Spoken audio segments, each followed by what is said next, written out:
yang sudah beroperasi kurang lebih selama 70 tahun, tepat 9 Agustus mendatang akan beralih kelola ke PT Pertamina. Hingga saat ini, setidaknya ada 10 masalah krusial dan vital yang melingkupi proses alih kelola tersebut. Di mana salah satunya adalah masalah lingkungan, yakni limbah TTM yang berkaitan erat dan bersinggungan langsung dengan masyarakat sekitar dan tentunya berada di wilayah kerja Blok Rokan. Untuk mengetahui lebih lanjut fakta, data, dan dampaknya terhadap masyarakat sekitar, maka tim investigasi BEM Universitas Riau melakukan penelusuran. Berikut laporannya.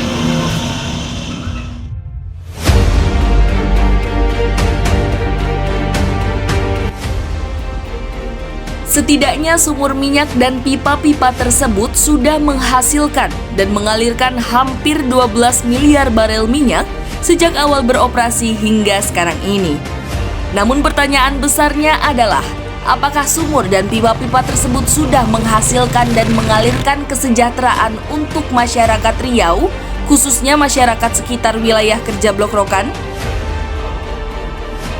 Wilayah kerja Blok Rokan yang pernah menjadi raja penghasil minyak di Indonesia ini, produktivitasnya mencapai hampir separuh produksi nasional. Tepatnya 46% dari produksi nasional. Artinya, tanpa adanya Blok Rokan maka akan semakin gontai langkah perekonomian Indonesia. Pemirsa dimanapun Anda berada, saat ini tim investigasi BEM Universitas Riau sudah berada di depan kantor Kepala Desa Boncah Mahang, Kecamatan Batin Solapan, Kabupaten Bengkalis, di mana kantor desa ini juga merupakan pusat pengaduan masyarakat yang lahannya tercemar oleh limbah dari PT CPI. Setidaknya sudah ada 125 warga yang melaporkan lahannya yang tercemar oleh limbah TTM dari PT CPI.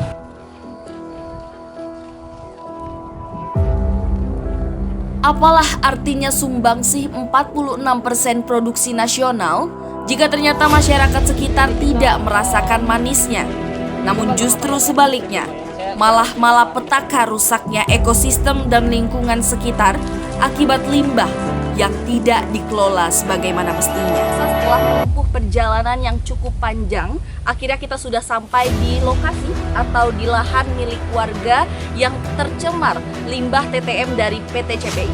Untuk mengetahui lebih lanjutnya, mari ikuti terus investigasi kami. Sedikit nggak begitu berpengaruh, tapi dia nggak buah sawit itu nggak ada macam ini, tak boleh besar pohonnya yang besar.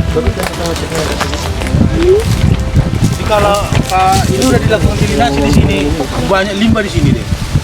Udah dilakukan delinasi yang Sepron ini, banyak limbah di sini. Baik pemirsa, saat ini saya sudah bersama Bapak Martianus Sinurat atau Bapak Sinurat yang bahkan sudah mengadvokasikan masalah limbah ini hingga ke kancah nasional.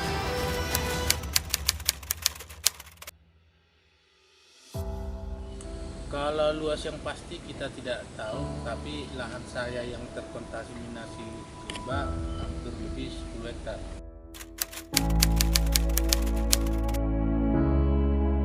Jalannya.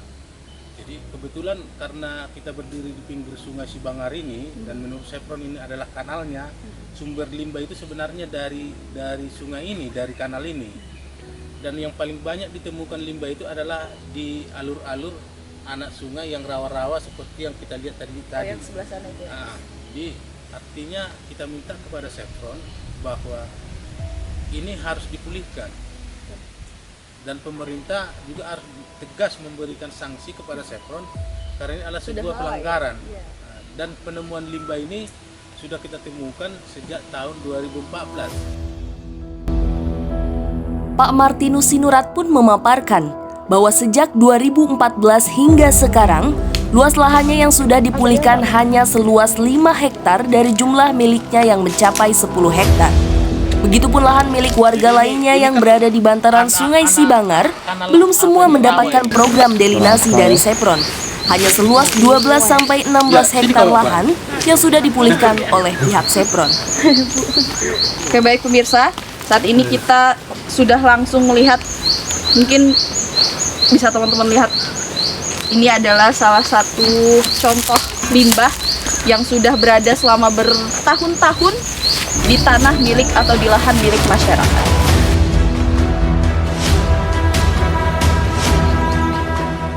Baik pemirsa, bisa dilihat sendiri, saya buka ya limbahnya. Persis seperti aspal, di mana aspal memang salah satu bahannya adalah dari crude oil ini. Dan bisa pemirsa bayangkan, limbah seperti aspal ini ada atau berada di lahan milik warga. Tanaman-tanaman bisa dilihat ini juga agak keras, tidak akan subur atau bahkan bisa jadi mati karena limbah ini.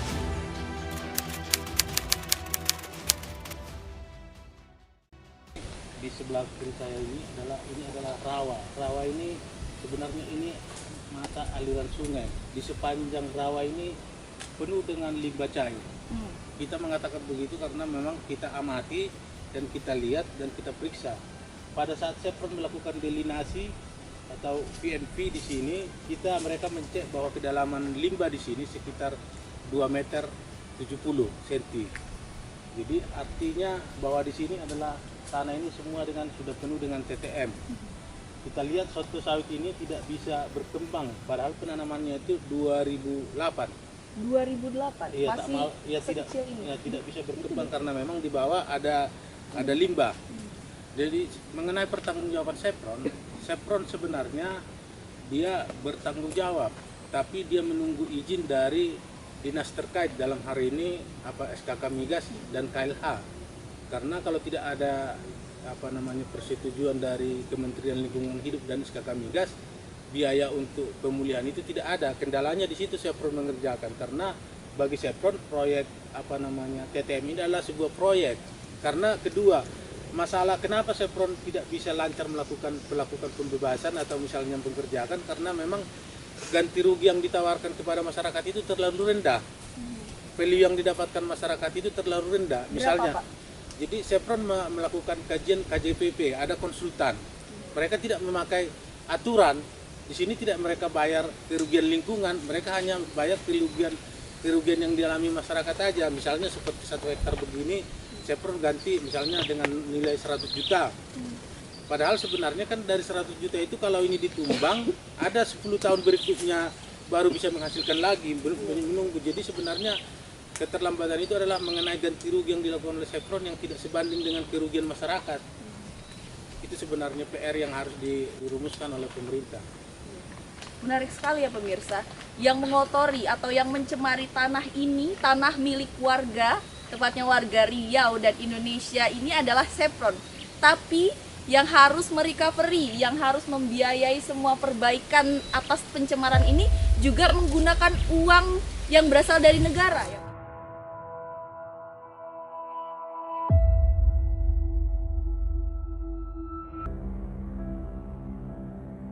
Chevron ini licik ini. Kalau masyarakat itu bisa diburu-buruinya. Iya. Kalau masyarakat yang agak cerdas sedikit, mereka berikan agak apa. Jadi harganya Chevron ini kan masalahnya sama. Harga ganti rugi kepada masyarakat tidak sama. Semakin cerdas masyarakat itu, semakin tinggi pula ganti ruginya. Semakin bodoh masyarakat itu, tak perlu juga dibayar dia.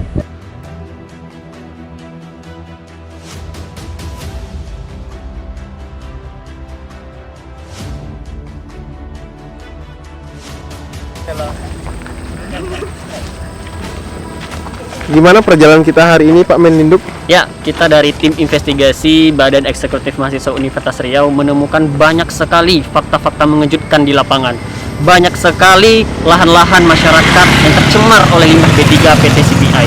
Maka dari itu, kami menuntut tegas untuk CPI bertanggung jawab dalam menyelesaikan permasalahan lingkungan ini, dalam pemulihan lingkungan ini. Kami akan selalu mengawasi dan memperjuangkan hak-hak rakyat Riau. Hidup mahasiswa, hidup rakyat Indonesia. Daerah penghasil minyak acap dipandang royal dan memiliki taraf ekonomi yang tinggi, apalagi Provinsi Riau, tempat di mana wilayah kerja Rokan berada. Namun hal itu hanya stereotip belaka, karena bak tikus sekarat di lumbung padi, banyak masyarakat yang tidak merasakan kesejahteraan. Justru sebaliknya, malapetaka menghantui dan jika tidak diatasi, bencana akan dirasakan hingga anak cucu nanti. Akankah mereka tergerak untuk bertindak? Atau Chevron akan meninggalkan dosa dan malapetaka berupa lingkungan yang rusak? Jangan biarkan hal itu terjadi. Kita kawal sampai 9 Agustus nanti. Kawal alih kelola Brok-Brokan, masyarakat Riau tersejahterakan.